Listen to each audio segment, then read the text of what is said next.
So what I thought was a great trade was actually a terrible trade because I didn't trade my plan and I didn't think about what I was trying to achieve. So that's leads into the question about, okay, the markets sell off now. I'm immensely comfortable because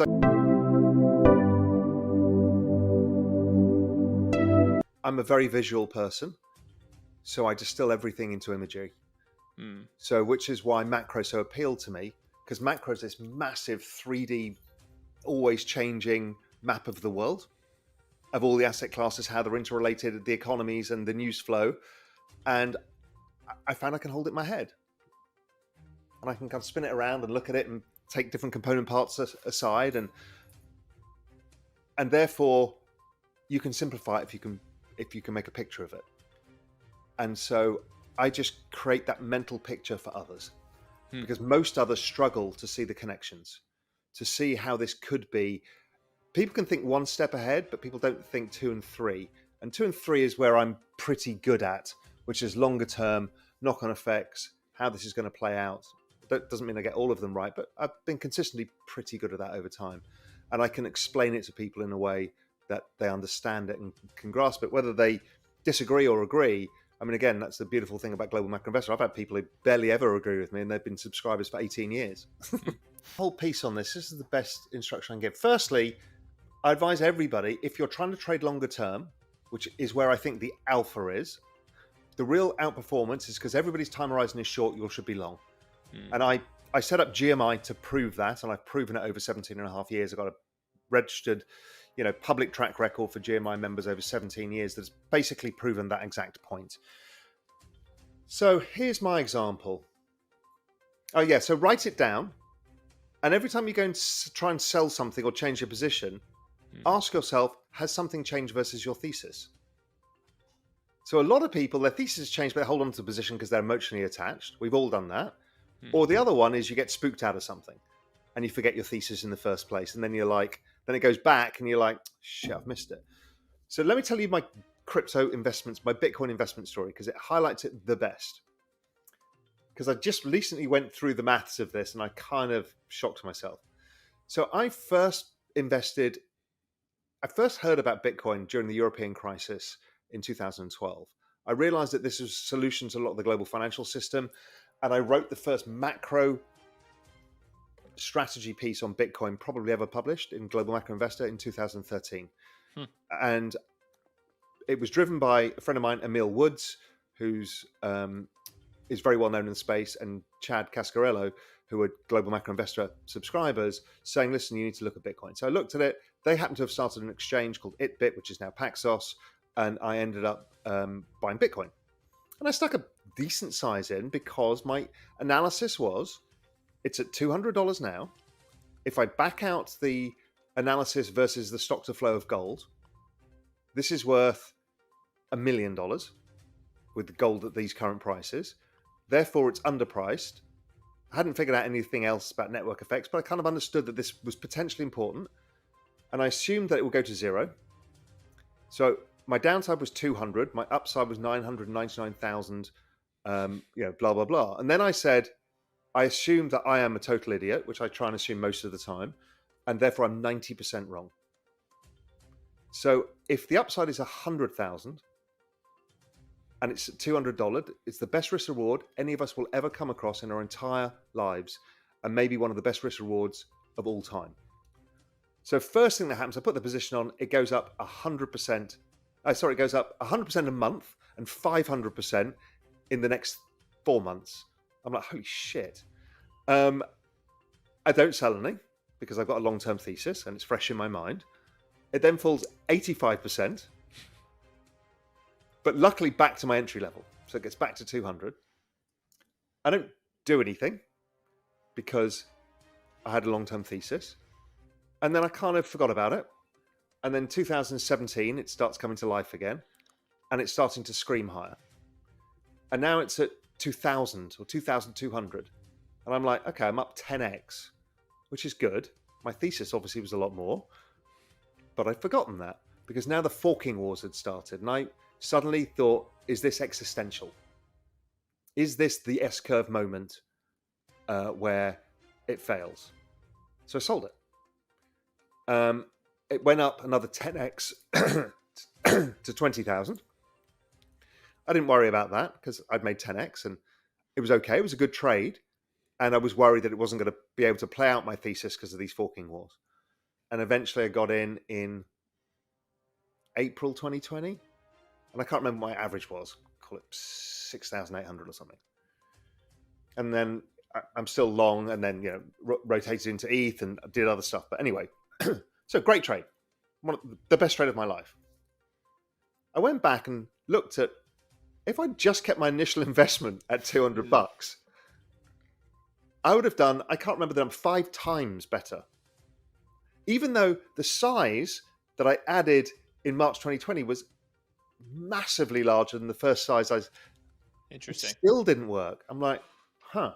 And then I thought, okay, if I'd actually followed my thesis, which is when it gets very oversold, and it gets to that kind of logarithmic, the bottom, the 2 standard deviations oversold of a logarithmic channel or whatever, if I'd actually just doubled my position every time, but not doubled it, sorry, just added the same amount as my initial seed investment, I'd have done like 25x. I'm like, okay. So what I thought was a great trade was actually a terrible trade because I didn't trade my plan and I didn't think about what I was trying to achieve. So that's leads into the question about, okay, the market sell off now. I'm immensely comfortable because I see the network adoption. I've got even more models to understand how this space works. I see how broad and deep the talent, the adoption, the kind of conversations that Greg and I have with people all the time, it's like seeing the future.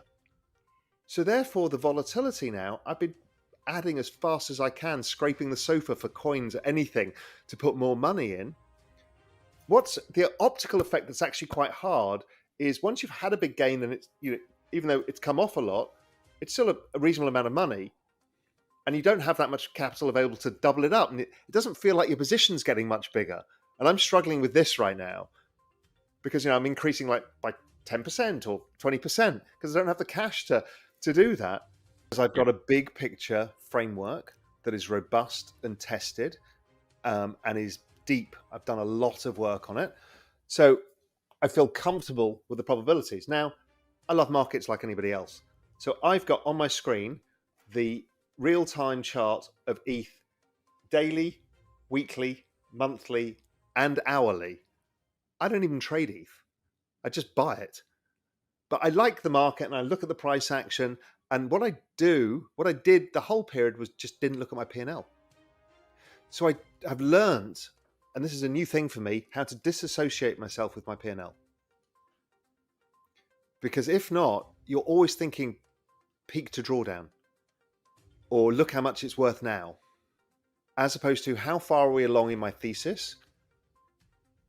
Let the numbers take care of themselves over time. I'm learning that because this is a hard one to learn on because the volatility is so high. But I've done it similarly. I mean, I had a very strong view in 2012 about the US dollar and the euro. I was living in euros, billing in euros. GMI was based in euros. I was living in Spain, and I thought, based on a bunch of work that I'd done, that the euro was going to fall over a long period of time. And it was going to fall to 85 cents. 82 cents was my target and has been my target since then. So I took all of my savings, which was a reasonable amount at the time, and stuck it all into dollars. Then to force myself not to trade it, I bought a couple of properties, one in Cayman and a small place in Miami, in dollars. So I couldn't, therefore, I was now in the trade properly, and I changed the billing of Global Macro Investor in dollars. And that was a phenomenal bet because that was at 148.5 in the euro. Still hasn't got to my target, but it was there. So I've done it once, but that was easier. This one, Bitcoin's harder. Otherwise, I don't tend to have run so many really long-term, massively volatile positions. My positions are normally 6 months to 2 years. And the only opinion you need to listen to is yours. You hear other people's opinions, you test your thesis, but so many people just flip-flop around because somebody who sounds smart came with a opposing thesis and it scares them or makes them bullish. And we're all subject to that. We're all humans. But yeah, getting out of London and New York is immensely useful. All you need, there's a hack to all of this, is all you need is a secular trend. Try not to be the smartest person in the room. Try to be dumb. Where is the obvious direction over time? Because the obvious direction over time is where you'll make the most money. You can get smart around the bets there, but the obvious direction of the adoption of crypto assets is that it's going higher. Now, that adoption rate slows and speeds up over various periods of time. So you've got a tailwind, which is amazing, right? Why does the S&P 500 outperform value and stock picking? Well, because 86 million millennials are dollar cost averaging into a 401k. So you don't need to be smart.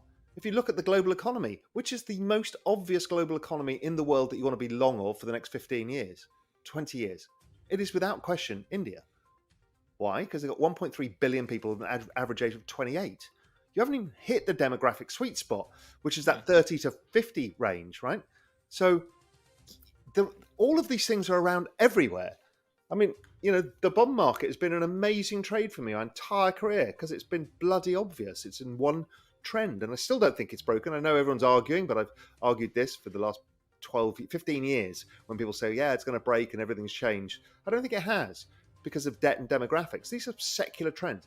Trade the secular trend is much easier than something else. It's like, is Tesla the best car company in the world?